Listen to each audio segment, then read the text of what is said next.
At KVGC News Time is now 7 minutes after the hour of 7 o'clock. Time for a look at the news for a Thursday. It's the 18th day of January for 2018. In the news for today, financial matters were the main feature of Wednesday night's meeting of the Amador School Board. The board voted to approve the annual audit of the district's finances, as well as budget changes for the district's first interim budget report. The interim budget adjusted spending up and down in a number of categories, but overall, the district shaved some $600,000, mostly from district services, to increase the district's reserves. The board also approved a contract for former District Transportation Director Doug Green to return to the district to train both new bus drivers and update the training of current drivers. The board also approved an agreement wherein experts from the Sacramento County Office of Education will provide community workshops to help the public understand the California Common Core math standards, with a focus on helping parents understand the new lesson style so they can help their kids. The workshop, called Amador Community University, will have 5 sessions and will start at the end of January and run through February. Well, the Amador School Board, lifted by positive results from a countywide poll, now looking to put a school construction bond on the November 2018 ballot. In a workshop held Wednesday, the board received the poll results as well as reports from various school site committees, which have been meeting to evaluate the facility needs at the school district's various campuses. Now, the polling results are encouraging, with 60% of likely voters in the June primary supporting a school bond when asked, and 64% of likely voters in the 18 general election. Now, under current state law, school bonds require the support of 55% of voters to be approved. The poll also tested various pro and anti-school school bond messages and looked at support in various locations around the county and in different demographic groups. The school site committees identified $160 million in projects, with $100 million for projects considered top priority. The school bond, as drafted, would raise $78 million and raise property taxes at an annual rate of 5.9 cents per 100,000 of assessed property value.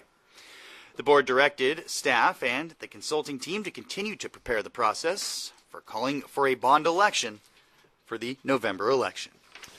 And the Sutter Creek City Council has voted Linda Rianda a second one-year term as mayor. Meeting Thursday night, the council voted unanimously to re-elect incumbent Mayor Linda Rianda to hold the position for 2018. Rianda is a 2-term veteran of the council, and this will be her second year as mayor. Josie Fahlers was elected vice mayor. In other business, the council voted to deny a claim by the principal contractor of the Badger Street Bridge project. The now completed bridge project was hit with several delays and incurred fines from state officials for construction activities taking place in the creek itself beyond the time permitted.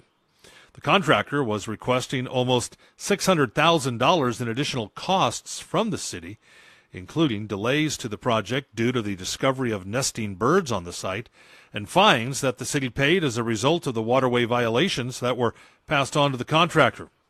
Despite thousands of pages of supporting documents submitted on the matter, the council voted to deny all claims. Well, the Foothill Conservancy, hosting critically acclaimed actor Lee Stetson, portraying the renowned Yosemite naturalist John Muir, Saturday, February 3rd, 7 p.m. at the Moke Hill Town Hall. Now, Stetson has performed as John Muir for over 30 years at universities, museums, and parks across the nation. He portrayed Muir on Ken Burns' award-winning series, National Parks, America's Best Idea. Now, Stetson also performs every summer at Yosemite National Park, where Muir lived for about 6 years. Founder of the Sierra Club, Muir, perhaps best known for his passionate advocacy to save wilderness, particularly the Hetch Hetchy Valley in Yosemite National Park, which was threatened with flooding when the O'Shaughnessy Dam was proposed. What some label the first environmental fight ended unsuccessfully in 1913 when Congress approved the dam project. Tickets to the performance are $20 in advance, $25 the day of the show. Available online at Brown Paper Tickets or from the Foothill Conservancy by contacting Carolyn at 223-3508. And the annual seasonal closure of dirt roads has gone into effect on the El Dorado National Forest. The seasonal closure is designed to protect roadbeds and watersheds from damage and to protect water quality. A minimum 3-month closure period will run through March 30th and was designed for the core part of the winter in the El Dorado National Forest. To maintain flexibility, though, the timing of the dirt road closures are determined based on current conditions each year, which may cause the closures to go into effect early or to be extended.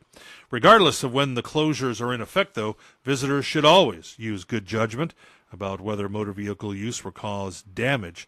And remember, you can be held responsible if damage occurs. And the Calaveras Unified School District recently gave recognition to staff that had given over 20 and 30 years of service to Calaveras County schools.